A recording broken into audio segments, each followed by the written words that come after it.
dans le même genre de question, est-ce que le lieu, ça importe? Est-ce que San Francisco, ça serait une bonne idée? Ben justement, je pense que c'est c'est un peu la difficulté de l'exercice, c'est-à-dire que si on fait du multicoque, est-ce qu'à San Francisco on pourra faire ça? Après, si San Francisco est une bonne idée, moi je pense que oui. L'America's Cup, le berceau de l'America's Cup, c'est quand même les États-Unis. Je pense que c'est une ville qui est très attractive, même pour les Européens. Vous savez, je pense que maintenant, le point clé, ça va être de savoir ce qui va être fait autour.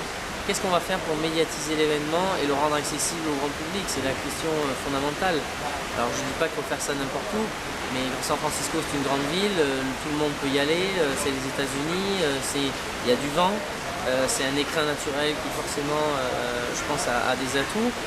Il y a d'autres endroits sur la planète où c'est possible, mais pourquoi pas?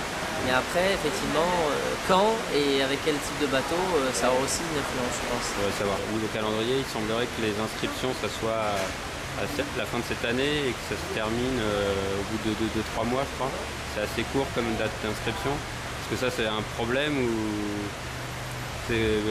Oui, je pense que la fenêtre me paraît un peu serrée et on a déjà eu des discussions sur le sujet et j'espère effectivement que les choses vont évoluer. Après, il ne faudra pas non plus que ça dure des années parce que sinon on retombe toujours dans les mêmes problèmes. Pour être clair, nous on veut y aller avec des moyens, on ne veut pas non plus des budgets mirobolants. On considère qu'on est une équipe raisonnable, on a fixé des objectifs qui sont atteignables. En revanche, ça ne sert à rien de ramer pendant 3 ans et d'avoir le budget un an avant, ça n'a aucun sens. Voilà, donc, et à la fois, les sponsors, il faut aussi qu'ils soient rassurés sur le fait qu'il y aura quelque chose avant l'America's Cup, et ça c'est sûr qu'il y aura quelque chose, un circuit intermédiaire avec des régates très régulièrement et qui permettront justement d'offrir de la visibilité aux partenaires, ce qui n'était pas forcément le cas toujours avant. Bon, tu en as un peu parlé déjà, les ambitions d'All for One pour la Coupe de l'América. En termes pour rechercher des fonds, donc là il faut attendre d'avoir des news, hein, j'imagine, c'est plus facile. Et en termes de recrutement aussi, l'équipe sportive, bon, je suppose que le noyau c'est le noyau actuel. En termes de design team, est-ce que vous avez des pistes ou alors il faut vraiment attendre de savoir quel bateau ça sera Non, aujourd'hui, il est clair que la première ambition de All for One, c'était de montrer que sur le plan sportif, on était capable de rivaliser avec les meilleurs.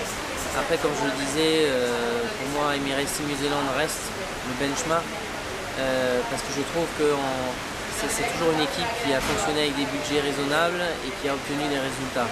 Donc nous, c'est la même ambition. Il ne s'agit pas de devenir une écurie de milliardaires, c'est pas notre objectif. Donc on veut monter quelque chose de raisonnable. Ensuite, le design team, on a suffisamment de réseaux pour pouvoir monter ce genre d'opération. Mais effectivement, il faut le faire à un moment donné où c'est crédible. Donc c'est des choses sur lesquelles on a déjà réfléchi, mais on n'a pas d'idée arrêtée parce que tant qu'on ne peut pas proposer des choses concrètes, j'allais dire, on perd du temps. Voilà, donc il y a déjà des gens qui nous ont proposé leurs services, qui travaillent entre guillemets déjà sur des méthodologies, sur une organisation et des noms, mais on sait d'expérience aussi que si on n'a pas les moyens de nos ambitions, c'est quelque chose qui ne peut pas durer éternellement. Bon alors, quelles sont maintenant les ambitions à court et moyen terme là, pour l'équipe Alors, nous, d'abord, j'allais dire la première satisfaction, c'est d'avoir fait d'un concept qui était All for One, une équipe franco-allemande. 7 ou 8 mois après, on se rend compte qu'on a des résultats, tant sur le plan sportif. Je pense qu'on a convaincu des partenaires, on va dire majeurs, que sont Geodis et Audi. Il y en a d'autres comme Adidas qui nous suivent ou Saint-Honoré. Pour nous, c'est satisfaisant de voir que ces gens nous font confiance et qu'on est capable de délivrer en termes de résultats ce qu'on a promis. Maintenant la route est longue, donc l'objectif c'est de continuer à trouver d'autres partenaires évidemment qui permettront de renforcer le projet et que dans les 6 mois qui viennent, on soit capable de mettre en place une structure et une formule qui permettent de s'engager de manière compétitive dans l'America's Cup. Mais ça va dépendre d'un certain nombre de règles. L'objectif c'est de rester sur les 2 circuits TP et ah oui, aujourd'hui on est sur les 2 circuits TP et Sébastien ira faire un peu de World Match Racing Tour, mais de manière plus épisodique que les autres années. Voilà. Il n'y a pas d'autres circuits en vue, Pour l'instant, ce sont les deux circuits qu'on a choisis parce que comme les autres équipes en fait. voilà, et on retrouve les mêmes concurrents. Il y a 6 équipes, on va dire, du Vuitton Trophy ici, donc c'est ça qui est important, c'est de se frotter à eux. D'accord. Merci. Dernière question pour mes jeunes lecteurs. Quel conseil tu donnerais à des jeunes pour se lancer dans la Coupe de l'Amérique, pas spécialement en tant que sportif, mais aussi pour faire du management ou d'autres métiers? De toute façon, l'America's Cup, d'abord, il faut savoir, faut être patient, il faut être passionné par le sujet parce que c'est un sujet qui est extrêmement difficile.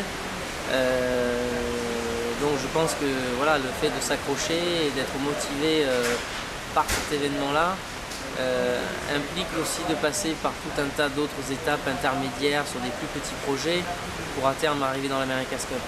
Commencer par ça, c'est souvent à mon avis très compliqué parce qu'on rate pas mal de choses que sur des projets plus petits on arrive à vivre et à apprendre. Donc pour construire son expérience dans ce domaine-là, voilà, je pense que c'est important de passer par des projets UTP 52, mais tout type de projet de régate où on va apprendre la problématique de gérer un équipage, des problèmes logistiques, les déceptions, les réussites, créer aussi un réseau de gens avec qui on a plaisir à travailler. Et puis au final, après, il faut beaucoup d'abnégation parce que c'est vrai que c'est un sujet, en tout cas en France, qui n'est pas un sujet facile. Mais en revanche, je pense que c'est un sujet qui intéresse particulièrement les gens. Donc maintenant, quand on arrivera à être compétitif dans cette compétition, je pense que l'intérêt et l'engouement naîtra assez rapidement. D'accord. Bon, je te remercie.